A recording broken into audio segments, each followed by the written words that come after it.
On May 6, 1904, the General Slocum received a certificate saying she was fit to carry passengers. 40 days later, the fire hose burst before it put one stream on the fire.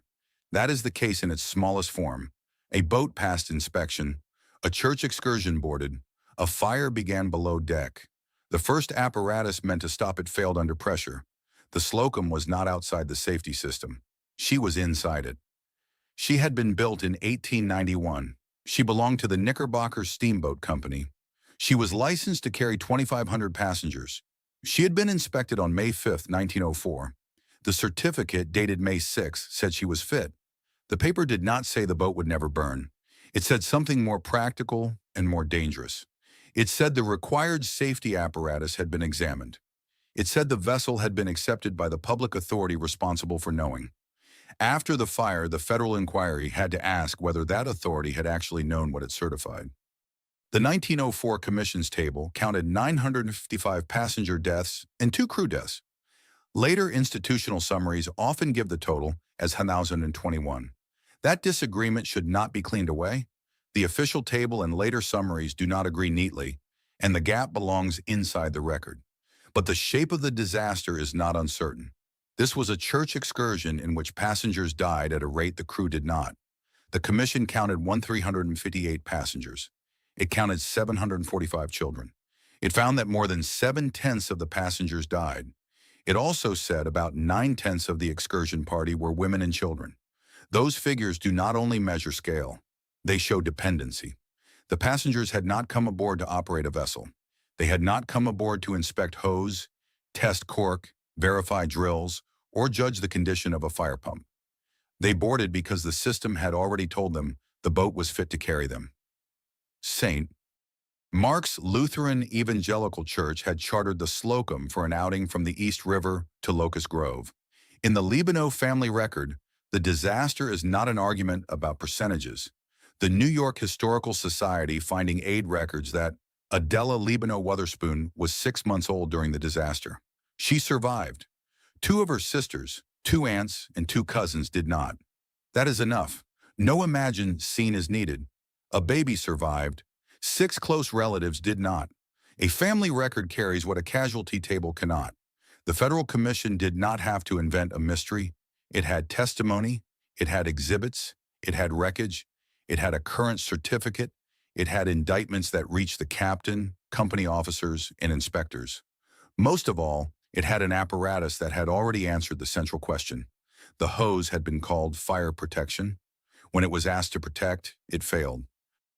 The Commission's own list of failures was blunt: total failure of fire hose, badly defective life preservers, inefficient inspection, lack of drills, an unlicensed mate, a dangerous forward cabin, and neglect by the master. A standpipe is the fixed pipe that supplies water to a hose. A coupling is the fitting that connects the hose to the pipe or to another length of hose. A pressure gauge shows whether water is reaching the required force. A life preserver, in this record, means the cork-filled flotation device passengers were expected to use if they had to abandon the boat. Those terms matter because this case is not best followed as a cloud of general negligence. It is best followed through the objects. The local inspectors signed the certificate. The actual inspection work had been delegated to assistant inspectors. The Commission found that the local inspectors who signed certificates had no personal knowledge of the facts certified. That sentence is the spine of the case.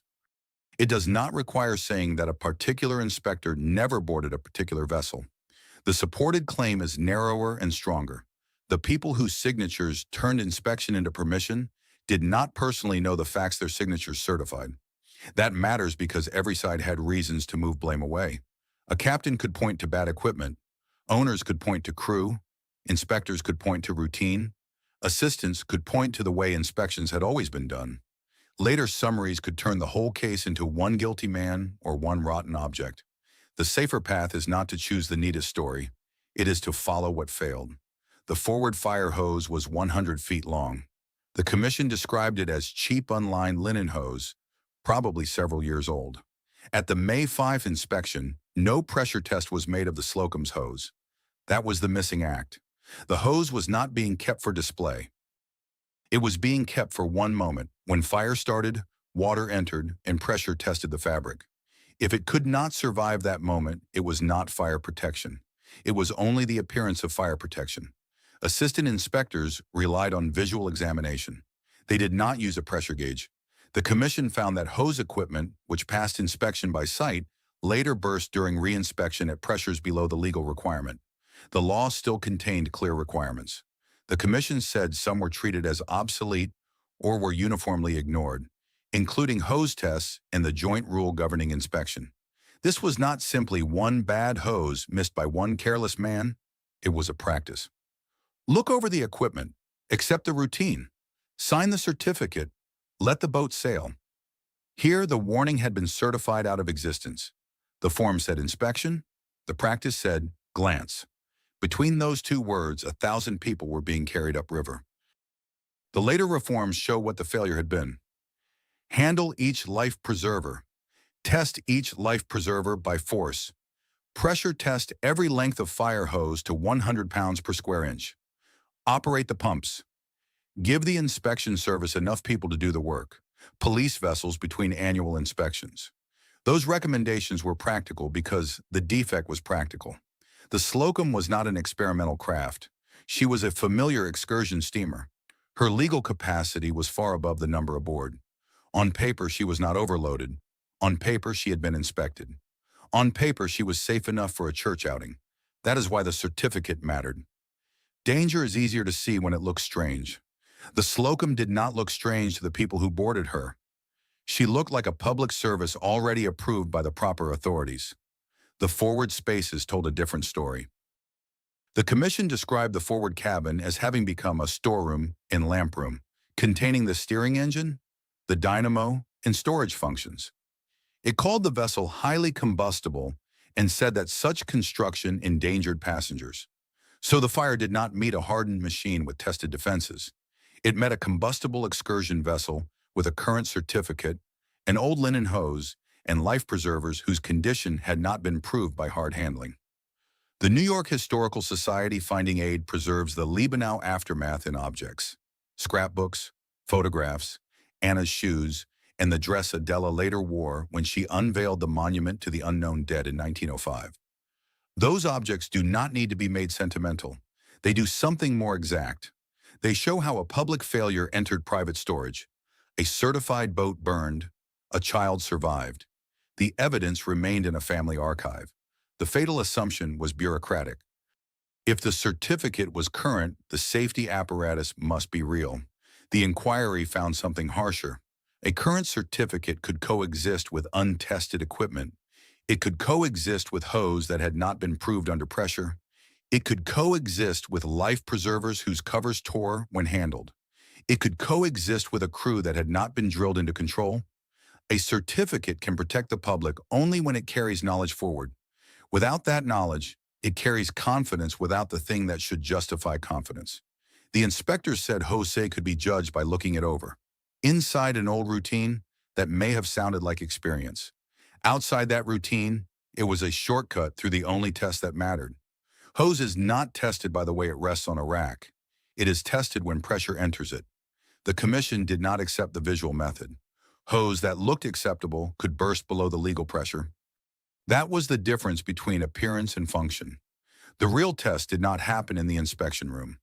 It happened 40 days later, when water entered the hose. The fire began below the main deck, in the forward part of the vessel. The forward spaces held storage functions. The fire was forward and below.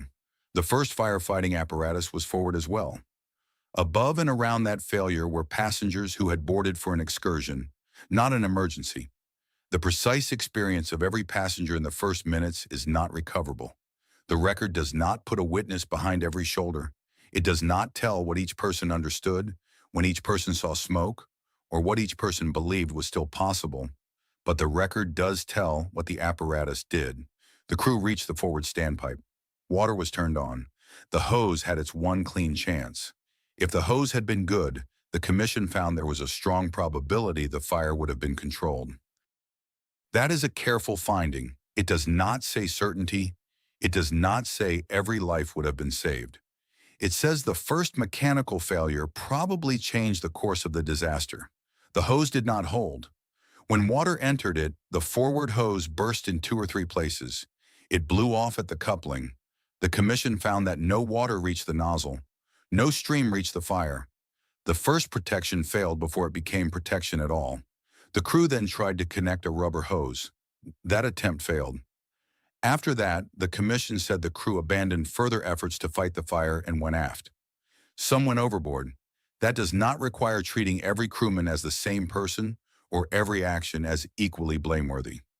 It describes the firefighting effort as an effort, a first chance, a second attempt, then collapse. The passengers then met the next layer of the safety system. The life preservers were not simply absent. Many were worse than that. They were present, visible, and expected to save people. The commission found that rotten covers tore under handling and allowed cork to run out. Passengers saw many life preservers in bad condition. Some refused them. The commission said the result was as disastrous as if the preservers had been wholly unserviceable. That phrase matters. A device can be aboard a vessel and still fail the passenger. It can hang where the law expects it to hang. It can count toward compliance. It can appear in an inventory, and when hands reach for it, it can stop being protection. The Slocum safety system did not fail in one place. The hose failed where water entered. The life preservers failed where passengers needed trust. The crew failed to regain control. The inspection failed before the boat left the pier. The record cannot honestly say what every passenger saw in those first minutes. It can say this: the nozzle received no water. The preservers did not inspire confidence. The crew did not restore order. The certified equipment did not do the work the certificate implied it would do. That is the center of the disaster. Not an accusation against passengers, not a simple story of panic, not a single dramatic mistake that explains everything after it. The commission itself said excursion parties must be taken care of and cannot take care of themselves. It found that most saved passengers owed their lives to outside assistance. That sentence should stop any easy judgment. A passenger vessel carries people who are dependent by design. Passengers do not test the fire hose. They do not inspect cork. They do not verify drills. They do not audit the steamboat inspection service. They board because someone with authority has already done that work for them. On the Slocum, that trust had been misplaced by the system that invited it. The passenger death rate is the fact that changes the room. The commission counted a 70.32% passenger death ratio. It contrasted that with the much lower crew death rate. That difference is not explained by courage on one side and weakness on the other. It is structure. The crew knew the vessel. The crew had mobility, authority, and familiarity with the boat.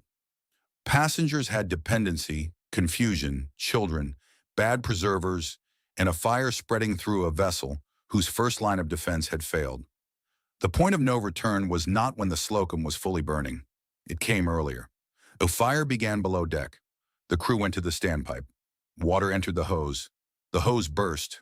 No water reached the nozzle. That was the lost window. Everything after that still mattered. The captain's decisions mattered. The handling of the vessel mattered. The lack of drills mattered. The condition of the life preservers mattered. Outside assistance mattered. But sequence matters too.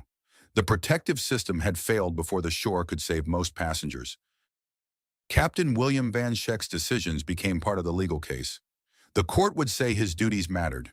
It would not allow failures by inspectors to erase a captain's responsibility to maintain fire drills, fire apparatus, and life preservers.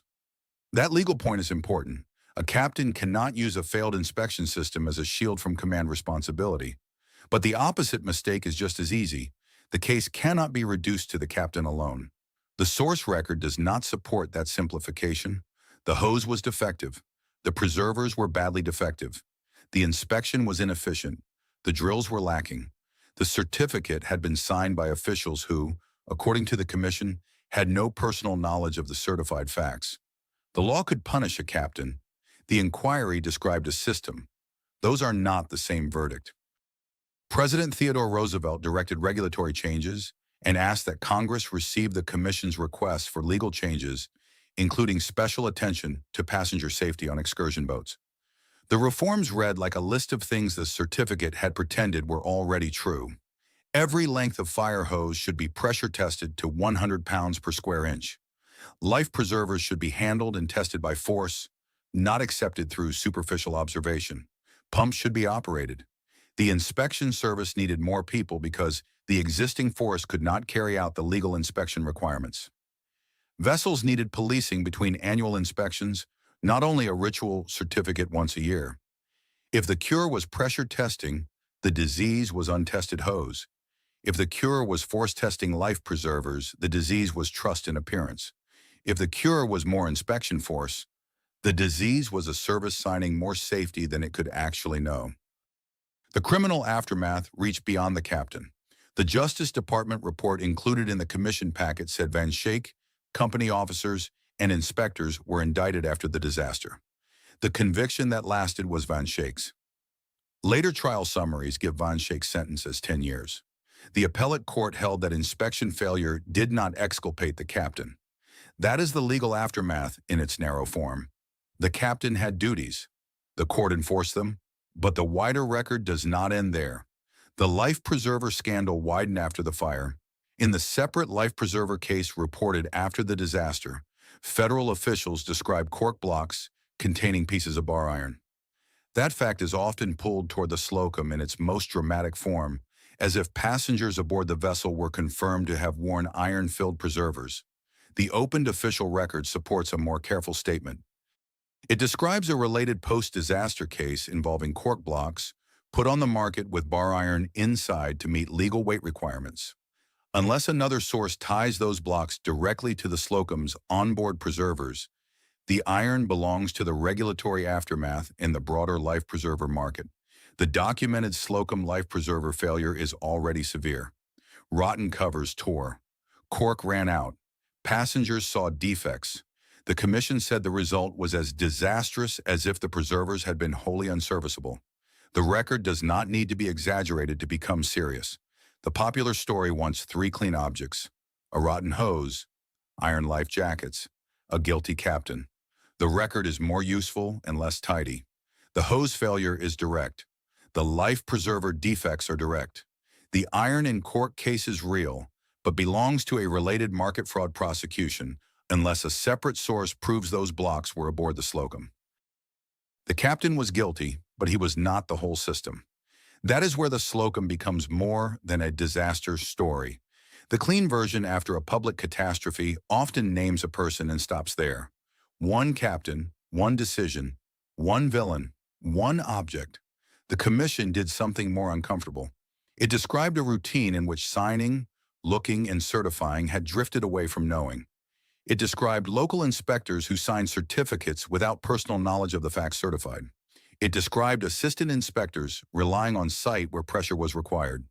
It described a steamboat inspection service whose legal duties were larger than its actual force. It described passengers who had every reason to trust what the public system had already certified. A certificate can be a guardrail. It can carry knowledge from inspector to passenger. It can make private risk visible to the public before the public boards. But when the inspection behind it is hollow, a certificate becomes something else. It becomes a mask. It tells passengers that the questions have already been asked. It tells a church party that a vessel is fit. It tells families that the hose is fire protection, that the life preservers are rescue equipment, that the inspection has meaning.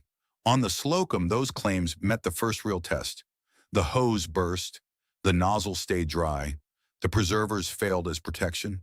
The passengers were left inside the gap between certified safety and actual safety.